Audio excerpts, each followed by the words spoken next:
दूसरी बार हरियाणा के मुख्यमंत्री बने नायब सिंह सैनी पंचकुला के दशहरा ग्राउंड में राज्यपाल बंडारू दत्तात्रेय ने शपथ दिलाई। हरियाणा में बीजेपी का बड़ा ओबीसी चेहरा है नायब सिंह सैनी। इस बार कुरुक्षेत्र की लाडवा सीट से जीते थे चुनाव। हरियाणा बीजेपी अध्यक्ष भी रह चुके हैं सीएम सैनी। इसी साल मार्च में पहली बार मिली थी सीएम की कुर्सी। सीएम सैनी के साथ 13 विधायकों ने मंत्री पद की शपथ ली। अनिल विज, कृष्णलाल पवार और राव नरपीर बने मंत्री। हरियाणा विधानसभा में सबसे सीनियर नेता अनिल विज इस बार के चुनाव में अंबाला कैंट से जीते हैं। पंजाबी समुदाय से आते हैं। दूसरी बार कैबिनेट मंत्री बने कृष्णलाल पवार दलित समाज के हैं सीनियर लीडर। इसराना सीट से दर्ज की है जीत। अब तक 6 बार रह चुके हैं विधायक। बादशाहपुर सीट से जीते राव नरबीर सिंह चौथी बार बने मंत्री। यादव समाज के कद्दावर लीडर राव नरबीर ने कैबिनेट मंत्री की ली शपथ। महिपाल डांडा, विपुल गोयल, अरविंदर शर्मा ने भी मंत्री पद की शपथ ली। श्याम सिंह राणा, रणबीर गंगवा, कृष्णा बेदी, श्रुति चौधरी भी मंत्री बनी। महिपाल डांडा ने ली कैबिनेट मंत्री की शपथ। हरियाणा में बीजेपी का बड़ा जाट चेहरा है डांडा। पानीपत ग्रामीण सीट से तीसरी बार जीते चुनाव। गोहाना से विधायक डॉक्टर अरविंद शर्मा को भी मिला कैबिनेट मंत्री का पद। ब्राह्मण चेहरा अरविंद शर्मा पहले केंद्रीय राजनीति में थे सक्रिय। 2024 के लोकसभा चुनाव में दीपेंद्र हुड्डा से हार गए थे। शपथ ग्रहण समारोह में शामिल हुए प्रधानमंत्री मोदी। पीएम के पहुंचते ही लोगों ने लगाए जय श्री राम के नारे। अमित शाह, जेपी नड्डा समेत बीजेपी के कई बड़े नेता शपथ ग्रहण समारोह में पहुंचे। एनडीए शासित राज्यों के सीएम और डिप्टी सीएम भी मौजूद रहे। हरियाणा के नवनिर्वाचित सीएम नायब सिंह सैनी का बयान, प्रदेश को विकास की बुलंदियों तक ले जाएंगे, सुशासन और समानता के लिए काम करेंगे।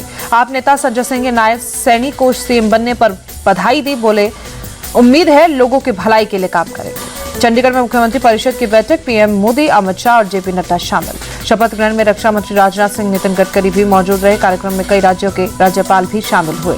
सैनी कैबिनेट में सभी जातियों की भागीदारी। ओबीसी, एससी, जाट, यादव और ब्राह्मण समाज से 2-2 मंत्री, राजपूत, पंजाबी, गुर्जर और वैश्य से 1-1 मंत्री। आदर्श आचार संहिता मामले में चुनाव आयोग की जांच के घेरे में महाराष्ट्र सरकार। चुनाव के ऐलान के बाद राज्य सरकार के करीब 200 सरकारी प्रस्ताव, नियुक्तियां और निविदाएं जारी।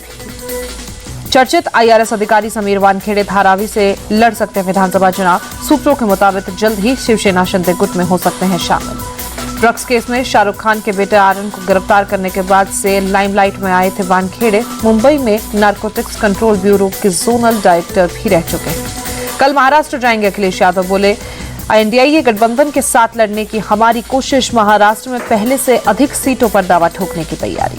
शिवसेना उद्धव गुट की नेता प्रियंका चतुर्वेदी ने महायुति गठबंधन पर साधा निशाना। बोली, ये महायुति गठबंधन नहीं, महाझूठी गठबंधन। इनके अलायंस में कोई तालमेल नहीं। मराठा नेता मनोज जारंगे ने 20 अक्टूबर को बुलाई समर्थकों की मीटिंग। मनोज जारंगे बैनर के तले बड़ी संख्या में विधानसभा चुनाव लड़ना चाहते थे कैंडिडेट। गृहमंत्री अमित शाह ने बीजेपी के सक्रिय सदस्य के रूप में अपनी सदस्यता का नवीनीकरण किया। कल पीएम मोदी बने थे पार्टी के पहले सक्रिय सदस्य। शिवराज सिंह चौहान ने अपनी पत्नी और दोनों बेटों के साथ पीएम मोदी से मुलाकात की। बेटे की शादी में शामिल होने का निमंत्रण दिया। दिल्ली के विज्ञान भवन में अंतर्राष्ट्रीय अभिधम दिवस पर कार्यक्रम का आयोजन। समारोह में पीएम मोदी भी शामिल हुए। पीएम मोदी ने बौद्ध भिक्षुओं को सम्मानित किया। अंतर्राष्ट्रीय अभिधम दिवस के साथ साथ पाली को शास्त्रीय भाषा के रूप में मान्यता देने का उत्सव कार्यक्रम। अभिधम दिवस कार्यक्रम में बोले पीएम मोदी, पाली भाषा को जीवित रखना और भगवान बुद्ध के शब्दों को जीवित रखना हम सभी की जिम्मेदारी। हमारी सरकार ने इस जिम्मेदारी को बहुत विनम्रता से निभाया। मॉरिटानिया दौरे पर राष्ट्रपति द्रौपदी मुर्मू। नोआकोट में राष्ट्रपति मोहम्मद औलद गजोनी से की मुलाकात। विपक्षीय मुद्दों पर चर्चा।